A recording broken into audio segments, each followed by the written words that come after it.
Google showed some stats saying that people have been looking up leaving out the country. Knock it off. Knock it off. You got the people acting as if they're going to move out the country because Donald Trump won. You won't even go on a walk to help your health.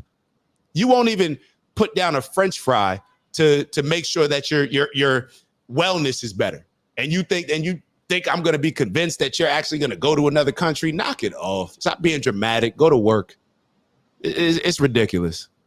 Have agendas like LGBTQ plus, children, things that sterilize children, give them puberty blockers and stuff, and they're not reproducing, okay? And then we've removed the majority of the black men from the home because they in prison, right? Or homeless, not because of mental health or not worth, and then we got a high population of black men that no longer even want black women. Mm-hmm. And then we also got a high population of black men that believe they're black women. Dang. So in 40 years, and then this is another question that I have for our community when we're going to just be 100. That's right. If we look up research, we know that AIDS has been the #1 killer of black men. Mm-hmm. Anybody can look this up, right? When it comes to medical apartheid, just like all of this other stuff, COVID, whatever. If AIDS is the #1 killer of black men, why are we as a community allowing that to be pushed on our children? It's almost like, just pressing the button for self-destruction. Mm-hmm. And in this election, you have the nerve to have black women putting up all of these posts. I saw one so disgusting the other day. Black man, the next time a cop have his knee on your neck, don't call black women. Right? Oh, my God. But these are the same black women. It's not that serious, right? The black babies that you aborting, them little black boys, they got to grow up to be black men. The same boys that you're voting to chemically castrate and turn into little girls, they're the black men. Y'all don't care about black men. Y'all don't even care about black life. Mm-hmm. All you care about is power and control. And this is why culture is so important, in my opinion. I'm going to kind of what she's saying, but I'm going to kind of elaborate on it, what I hear when I'm hearing her saying this. When you look around at men right now, when you look around at Jimmy Kimmel crying on TV, Van Jones, Colbert, all these, when you look around at how weak men have become, physically, mentally, spiritually, every single aspect of men, in my opinion, has become weak, emasculated, feminized, whatever you want to call it. Whatever you want to call it. That is based on culture. Culture. And what we're seeing now is, okay, the feminized, emasculated, that had its peak, but now what's starting to happen? The cycle is now getting back to stronger men that are not going to allow women to identify what a man is, that are not going to allow women to identify, well, that's toxic masculinity. We don't want to hear that. They're not going to allow weak men to identify what a man is. We've seen what weak male leadership, where it has gotten us. Just look around. And I was thinking about this the other day. All you have to do is when you look at the cultures, and I always go back to that list that we had. It was a graph that showed the top 15. It was showing 15 different ethnic groups in America. And I think most of the Asian population, the Asian groups were at the top. They were talking about household income. Now, I know income is not the only factor in deciding, whether how well a community is doing, their morals, integrity. I get all that. But when you look at that list and you look at who's at the bottom, and it's Black Americans, name another group of people that has more female leadership, women's empowerment, women leading the family than Black families. When you look at the group at the top and their income, if you're just into the economy, for those that are just into income, hey, I just want to make sure that I'm making a good amount. It seems to be that the people making the most amount of money, they seem to have more conservative traditional values, conservative structure in the household. This matriarch that Black Americans have, we're seeing where that has gotten us compared to the patriarch that the people at the top of that list are living in. So when you have this matriarch structure in the Black family, for one, women can't raise men. Women can't raise men, and men aren't running around screaming that we can raise daughters. We're not running around screaming that. Women cannot raise men. So when you have the matriarch and you have the women leadership, hopefully the father's still in the household. In a lot of ways, and a lot of times they're not. How does that impact us? How does that impact us? To me, I see that to me, men in this culture, men in America, especially black men, we are seeing what being led by women has, how it raises young men. We're seeing that. We're witnessing that. Emasculated, feminine, emotional. We see it when we turn on the TV. We see it in every aspect of life. Not leaders. Not leaders, in my opinion. So I don't know. The proof is in the pudding, right?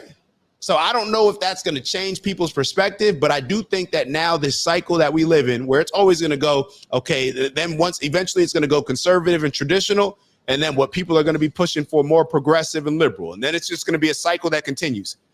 It's just how the world works. Right now, we are getting into that more traditional conservative values because people are seeing that because we become so extreme, progressive, liberal, matriarch, women's empowerment, LGBT, all this other stuff, the agendas, not the people, the agendas. I always separate the agenda from the people. I separate people that are actually LGBTQ from the LGBTQ agenda. Same thing with women's empowerment. Do I want women to be empowered? Do I want women to live amazing lives, whatever they feel that it? Of course I do. Of course I do. But now when things get a little bit too extreme, now we got to get back to the conservative values. And a lot of older men may not acknowledge that, but y'all know that that's true as well.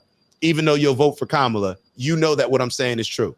Feminism, and I can't stand with that because it has completely destroyed our families. We're voting to abort our bloodlines. I want to get into your journey though, Angie. I mean, you was over there with Robert F. Kennedy, still is.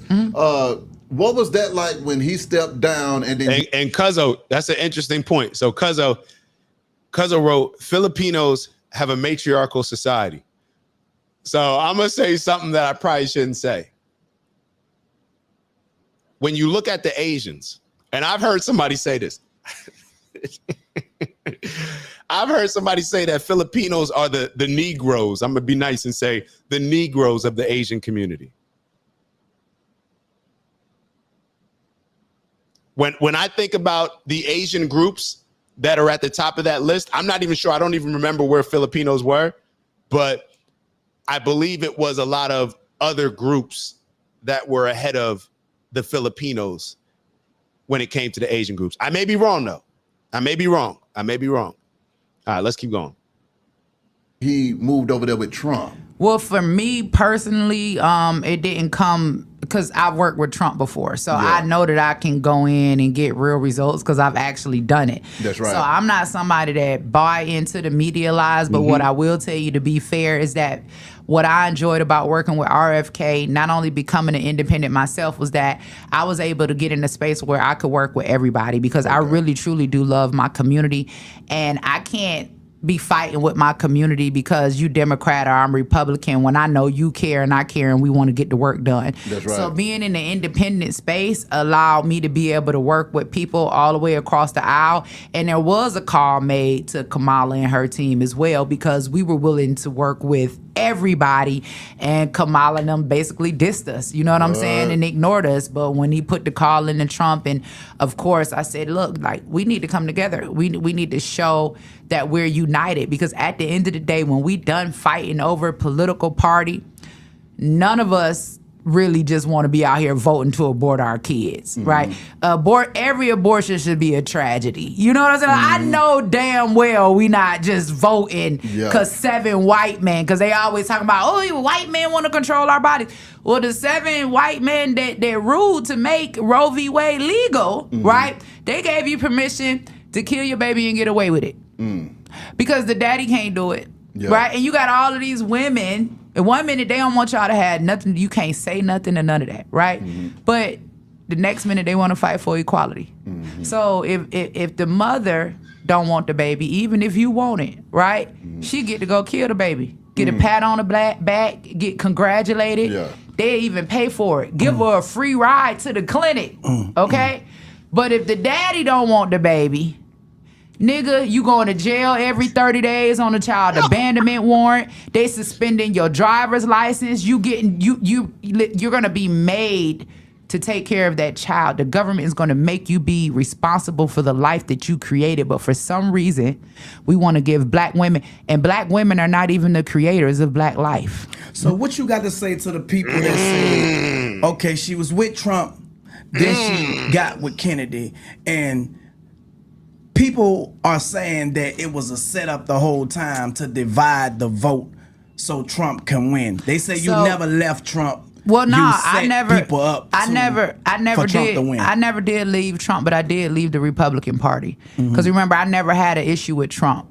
Trump was good to me. You know what I'm saying? He gave me a full and unconditional pardon. I went into his White House. He changed the law. Like, I never had an issue with Trump. Yeah. But I did have an issue with the Republican Party because I had spent a lot of time, working on certain campaigns, and I just did not see their interest to want to invest in my community. And I was one of the ones that was being a voice on that side. Yeah. When it comes to RFK, we have to remember RFK ran as a Democrat in the beginning. I wouldn't touch it because I don't fool with the Democrat. But RFK was really, truly a friend of mine. And that's why you guys got to read my book, Trump, King, Kennedy, because I ended up meeting RFK when I was working with President Trump. COVID hit, and then RFK and them started to defeat the mandate. So I had actually traveled like the country with RFK fighting against some of the mandates that were imposed. Right, so we had already created a relationship. But when RFK ran as a Democrat,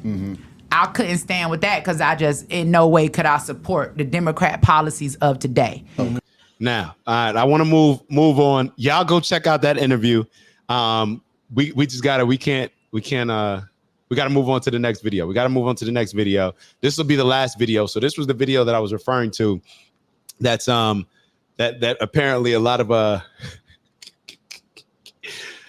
Americans are considering leaving the country. It's Dak. Just want to thank you for checking out our video and visiting the OG Network. If you enjoyed the video, please make sure that you give us a like. And if you're looking to join a community of inspired individuals striving for purposeful abundance, subscribe. And if you're feeling real generous, share the video with some friends and family. All right, I'll see y'all soon. Ew.